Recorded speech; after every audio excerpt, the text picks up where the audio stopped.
Bonjour mes frères et sœurs, que la grâce et la paix du Seigneur soient avec chacun d'entre nous. Dieu nous aime tellement et que vraiment son amour en réalité dépasse tout autre amour. Voyez, lorsque nous lisons dans Psaume chapitre 8, le verset 5, il est dit: qu'est-ce que l'homme pour que tu te souviennes de lui, et le fils de l'homme pour que tu prennes garde à lui. En réalité, lorsque nous nous regardons, nous ne sommes rien devant le Seigneur. Mais par son amour, il nous accorde sa grâce et ne cesse de nous enseigner. C'est pour cela, ce matin encore, nous allons vraiment nous mettre dans la parole de Dieu. Mais bien avant cela, nous allons souffler un peu dans la louange. Que le Seigneur nous bénisse. Il n'y a personne qui soit comme Jésus. Il n'y a personne qui soit comme Jésus. Il n'y a personne qui soit comme Jésus. Il n'y a vraiment personne comme lui. Il n'y a personne. Il n'y a personne qui soit comme Jésus. Dans les cieux, sur la terre. Il n'y a personne qui soit comme Jésus. Alléluia. Il n'y a personne qui soit comme Jésus.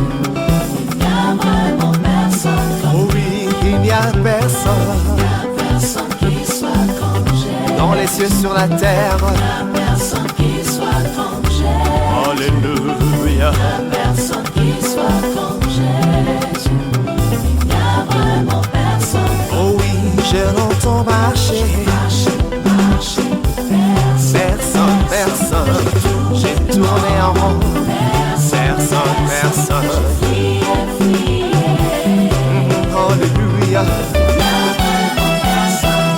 Je ne cesserai à bas Père de te dire merci pour tous tes bienfaits dans ma vie et dans la vie de chacun d'entre nous. Merci pour, Seigneur, la nuit qui a été bénie par toi pour tout un chacun. C'est toi, Seigneur, qui nous a donné le sommeil. Nous avons pu, au Père éternel, nous reposer et tu nous as de même encore réveillés ce matin pour que nous puissions être debout pour te célébrer et te glorifier au nom puissant de Jésus. Que ton nom soit célébré et exalté en toutes choses. Reçois toute la gloire, la puissance, la force et l'autorité. Sois béni, mon Dieu. Merci pour tout ce que tu fais, Papa. Ce matin, nous sommes encore au devant de toi pour recevoir de ta part la parole de vie qui est esprit et la vie. Nous te bénissons pour cette parole de vérité que tu nous donnes, notre Dieu. Enseigne-nous encore ce matin, illumine-nous, éclaire-nous pour que, notre Dieu, nous ne marchions pas dans les ténèbres, mais que nous marchions dans ton admirable lumière. Merci pour tout, notre Dieu. Que la gloire, l'honneur, l'élévation reviennent à toi seul. Au nom puissant de Jésus. Frères et sœurs, que le nom de l'Éternel soit béni pour chacun d'entre nous sur cette plateforme Pain de vie. Nous y sommes encore pour recevoir la parole de vie, pour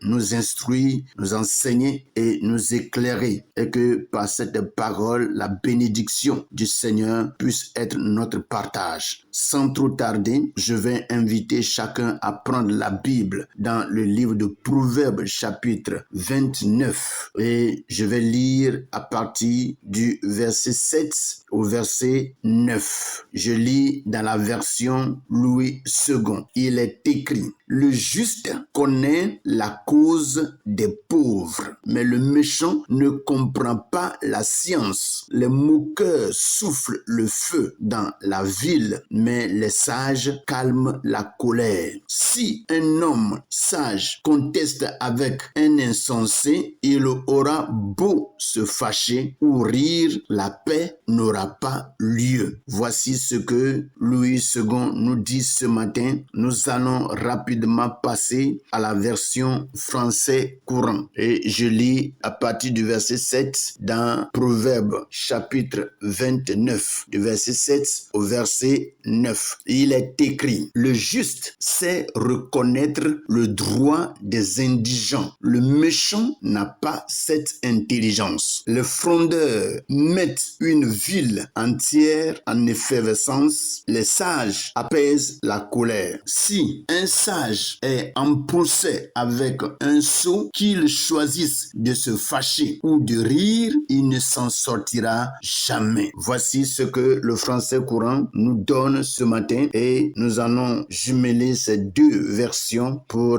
méditer la parole de ce jour. Nous retournons rapidement dans la version Louis II et je lis à partir du verset 7. Le juste connaît la cause des pauvres, mais le méchant ne comprend pas la science. Comme nous sommes en train de le lire, la Bible nous dit clairement que le juste connaît la cause des pauvres. Pourquoi? Parce que un juste qui fait beaucoup de recherches, un juste qui lit la parole de Dieu, un juste qui se laisse conduire par Dieu, par la parole et par la puissance du Saint-Esprit, comprend en réalité ce qui cause la pauvreté du pauvre, ce qui amène le pauvre à la pauvreté. Parce que la Bible en réalité nous donne beaucoup de connaissances par rapport à un pauvre, par rapport à un indigent. Il est dit au verset 7 de Proverbes chapitre 29, le français courant, il dit: le juste sait reconnaître le droit des indigents. Le méchant n'a pas cette intelligence. Quelqu'un qui est vraiment juste, il sait reconnaître le droit des indigents, le droit de quelqu'un qui a des besoins, le droit de quelqu'un qui souffre, de quelqu'un qui est pauvre. Quand tu es juste et que tu vois quelqu'un qui est pauvre et qui a besoin d'aide ou soit de soutien, la seule chose que le juste peut faire, c'est de se mettre en action pour pouvoir aider cet indigent ou soit ce pauvre. Et toutefois que le juste voit quelqu'un qui a des problèmes pour vivre, la première chose qu'il fait, c'est de s'approcher de ce dernier et commencer à lui apporter l'aide nécessaire pour aider ce dernier aussi à vivre et à être un peu heureux dans sa vie. Vous voyez? Donc c'est ce que en réalité le juste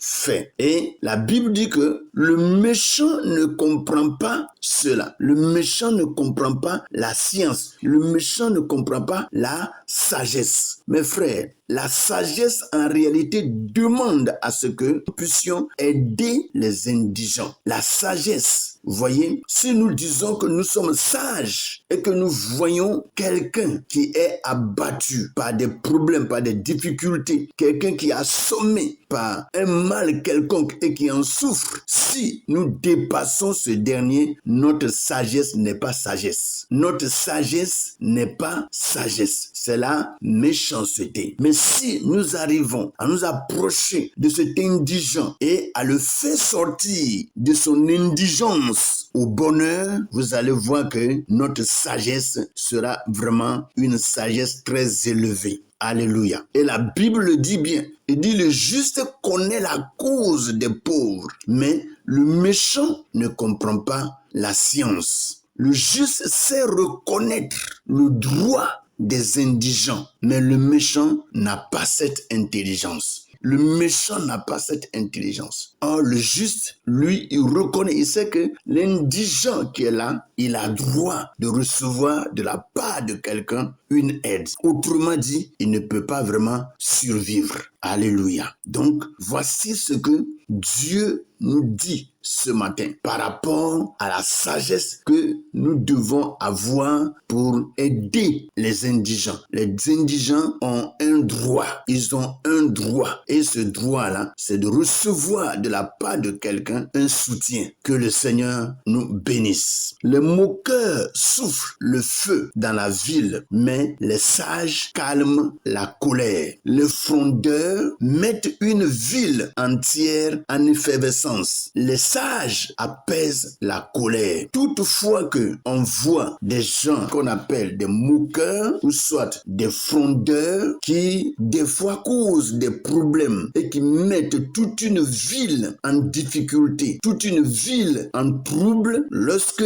un sage vient, il arrive à apporter le calme parce que le sage reçoit de la part de Dieu la révélation, le soutien, le pouvoir de parler. Et lorsque vraiment il parle, Dieu cautionne sa parole pour amener tous ceux-là qui sont des frondeurs, des moqueurs à se calmer pour que la colère ne puisse plus enflammer la ville. Vous savez, c'est une seule personne qui, des fois, envoie la guerre dans une ville ou soit dans un pays. La guerre a toujours commencé par une seule personne qui cause toute une débandade dans une ville ou soit dans un pays. Et lorsque vraiment un sage vient, le sage, par la sagesse que Dieu lui a donnée, arrive à calmer la colère. Dans le français courant, on parle de frondeur. On dit les frondeurs, ce n'est pas fraudeur, hein? On dit les frondeurs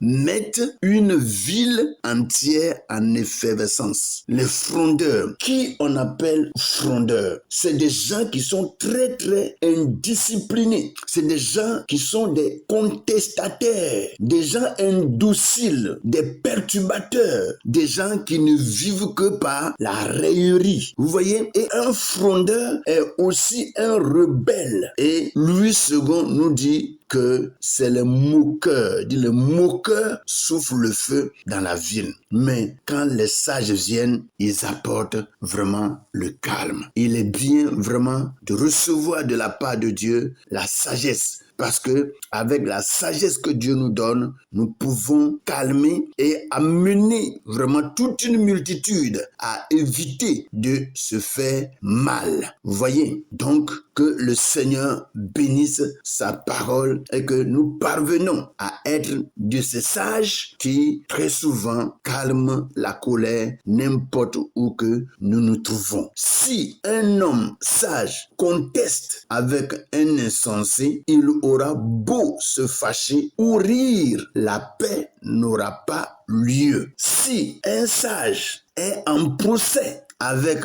un sot, qu'il choisisse de se fâcher ou de rire, il ne s'en sortira jamais. Voici ce que la parole de Dieu nous dit. C'est pour dire qu'en réalité, traiter avec un insensé, il est difficile de parvenir à un résultat palpable. Peu importe l'argument que tu vas apporter devant un insensé qu'on appelle encore un sot, mes frères, mes sœurs, vous n'en sortirez pas. Parce que quelqu'un vraiment qui est insensé ou bien qui est un sot, c'est quelqu'un qui est difficile à comprendre. Il ne peut pas comprendre tout ce qu'on lui enseigne. Tu peux apporter toute l'intelligence possible, utiliser toute la sagesse que Dieu t'a donnée pour expliquer quelque chose à un insensé ou bien à un sot. Il faut dire que ce dernier ne te comprendra jamais. Alors, lorsque tu tiens à amener le sot ou bien l'insensé à la raison, tu vas perdre vraiment ton temps. Seul Dieu peut le faire, mais l'homme ne le pourra pas. Et si vous rencontrez de telles personnes, remettez-les entre les mains du Seigneur pour que Dieu puisse intervenir dans leur vie et apporter un changement adéquat. Que le Seigneur nous bénisse, que sa grâce, sa paix, sa puissance et son autorité soient notre partage. Passez une bonne et excellente